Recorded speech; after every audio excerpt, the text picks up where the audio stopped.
you don't stand up to a narcissistic bully, you will be bullied for the rest of your life. Nothing will change. What you have to understand is that the narcissist is not uncomfortable being the way they are, you are.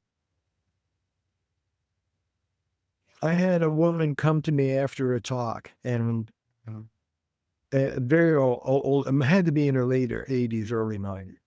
Frail, but very proper lady, very delicate, urine. And she said, "You've got to help me." I said, "Okay." She said, "My husband is deaf as asphalt, but he's vain and he won't wear hearing aid." And I said, and it's horrible living with it. And I said, "Oh," he says, "What do I do?" I said, "Okay, I'll tell you what to do." "How important is this to you?" "Oh, it's very important." "Okay, good. You've got a real fight on your hands. You're going to have to fight him. He's not uncomfortable being deaf. You're uncomfortable with his being deaf. If you're not willing to, as it were, make him more uncomfortable, he's not going to change." And she said, "Oh, no, no, oh, dear me, no, I can never fight with my husband." And I said, "Okay, well, get used to shouting then." So my message is not just to the narcissistic men, but to the partners of these men to insist on help in your family, insist on intimacy in your relationship, insist on recovery for that narcissistic man. He can do better. And the way I sell it to narcissistic men is it's good for you. This intimacy stuff is good for you. Open your heart. It'll be good for your body. You'll live longer. It will be great for your children. And it will be good for your marriage. And let me say something about the children. Because one way to get narcissistic men to think about the work of recovery.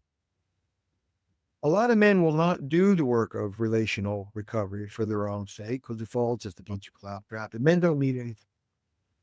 And they won't do it for their quote unquote witchy wives, because who wants to please them? But they will do it to spare their children.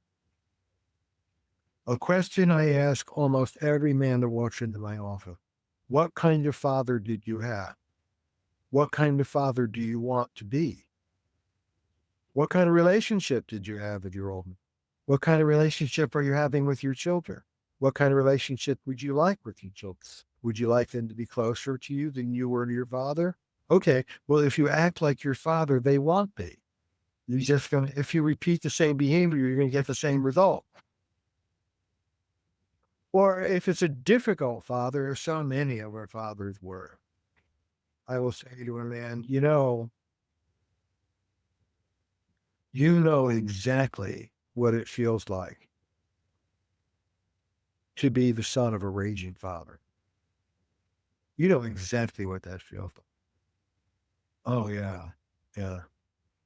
I would say to such a man, I don't know. I wasn't there, but I'll bet there was a moment when you look at we'll say raging, it could be anything. When you looked at your raging father as a little boy and you said to yourself, when I grow up, I will never, ever become that man. Oh, yeah, I remember saying, I got to tell you, everybody remembers the moment. Everybody has a moment where they remember looking at their problematic father and saying, then I get to say, it must make you ill to realize that you've become your father in this family. And it does make them ill. And what was miraculous about that therapeutic conversation is they weren't ill about it 2 minutes ago. This is what I call bringing a man into connection, bringing a man into healthy guilt, out of grandiosity, into accountability. It's very hard for men to be accountable because our whole esteem is based on our performance. So if you challenge our performance, our balls are on the line every time. You have to teach men how to respond non-defensively. That's one of the things I teach. And in so doing, I repurpose many of the qualities, you know, I'm going to return to some of I want to talk about grandiosity and change some more, but let me say something. I don't like the phrase toxic masculinity. It has its place. I know the guy who created it, Jackson Katz, who starts in the right place. He does great work. But it's been taken by the right to mean that people are saying that masculinity is itself toxic. And what it really means is those aspects of masculinity that are toxic. I don't want men to undo masculinity. That drives me nuts when people say that. I want men to do the grown up work of sorting through the legacy that each of us has been handed and picking out what's positive and passing that to the next generation and leaving what isn't positive with us. It's over. John Bradshaw had a saying, pass it back or pass it on.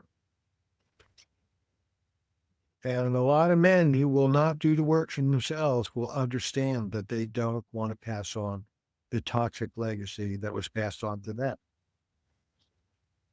Each man is a bridge spanning the legacy that he was handed and the legacy he hands on. Our recovery is not just for us, it's also for our children and theirs.